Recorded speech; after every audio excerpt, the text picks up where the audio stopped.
Hi, my name is Ralph Jocham, and today I would like to talk about what is a product. In my Scrum and specifically my product owner trainings, I very often get the question, what actually is a product? This is a very important question, or let me put it that way, the challenge of correctly defining a product is one of the most important decisions you will make. In our book, The Professional Product Owner, Don McGrill and I describe a product as something which has a producer and consumer. The consumer either is willing to pay or get some cost benefit by using the product, and the product solves a problem for the consumer. A product does not have to be a physical object. A product could also be immaterial, like a service.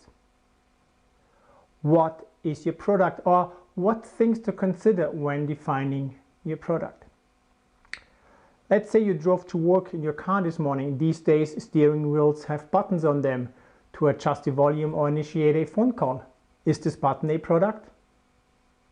Absolutely. There's a producer and consumer who's bought the buttons, and it solves a problem. Now, did you ever buy a button for your steering wheel? I guess the answer is no. Is the steering wheel a product? Yes, absolutely. The same criteria apply again. Now, did you ever buy a steering wheel on its own? I guess the answer is no, unless you are a tinkerer. Well, what do you purchase? A car. A car is the product which solves an important problem for you: transport. Defining your product is about finding the right level of abstraction. Usually the larger you go, the better it is. Why? Let's look at the bank. There's an interest calculator component which is considered a product, which means there will be a product owner, scrum master, and development team. There is also the account management system, which again is a product. And yes, there's the money wire service, transaction logging, web front end, and so on. You get the idea. You will have an army of product owners forming a web of dependencies. More important, where in this picture is the real customer? Follow the money.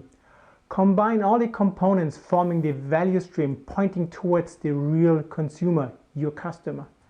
This value stream is your product. Here we have her. Her name is Nancy, and she wants to buy a house. She's looking for a loan. The loan is her product. The bank is the provider, Nancy the consumer, and it solves a problem. All the mentioned components form the value stream for the loan product. In general, you can assume that the value stream points outside the boundaries of your company, meaning that the consumer is not on your company's payroll. The resulting value stream should be guided by a single product vision, the guiding beacon for all the components, and there will be one product owner. The validation of this resulting product also is much more meaningful. If the product is large, it is common to have several development teams working for this one product owner on that one value stream. Again, the common vision ensures a shared alignment between those teams. I strongly believe that every person working on a product should know their place within the value stream. What about shared products or components? They cannot be eliminated. The goal is to minimize them. The less shared components you have, the more independent and faster your value stream can act, the more agile your business can be. Having products which are defined too small and therefore depending on too many components leads to the following problems: a project mindset, sequential life cycle and milestones, unnecessary dependency management and coordination, hand-off, information scatter, and high inventory, too much focus on efficiencies, working on low-value features, opaque measure of progress, causing invention of work, loss of customer and whole product focus, cost of delay, and finally, less value. The more your product expands, the less shared components you will have, and the less of the mentioned problems. It's about scaling the product, not your Scrum. Let me summarize. Managing work as products rather than projects changes structures, decisions, and behaviors in product development, which in itself fosters an agile mindset. Structuring your organization and company around your value stream should be your ultimate goal.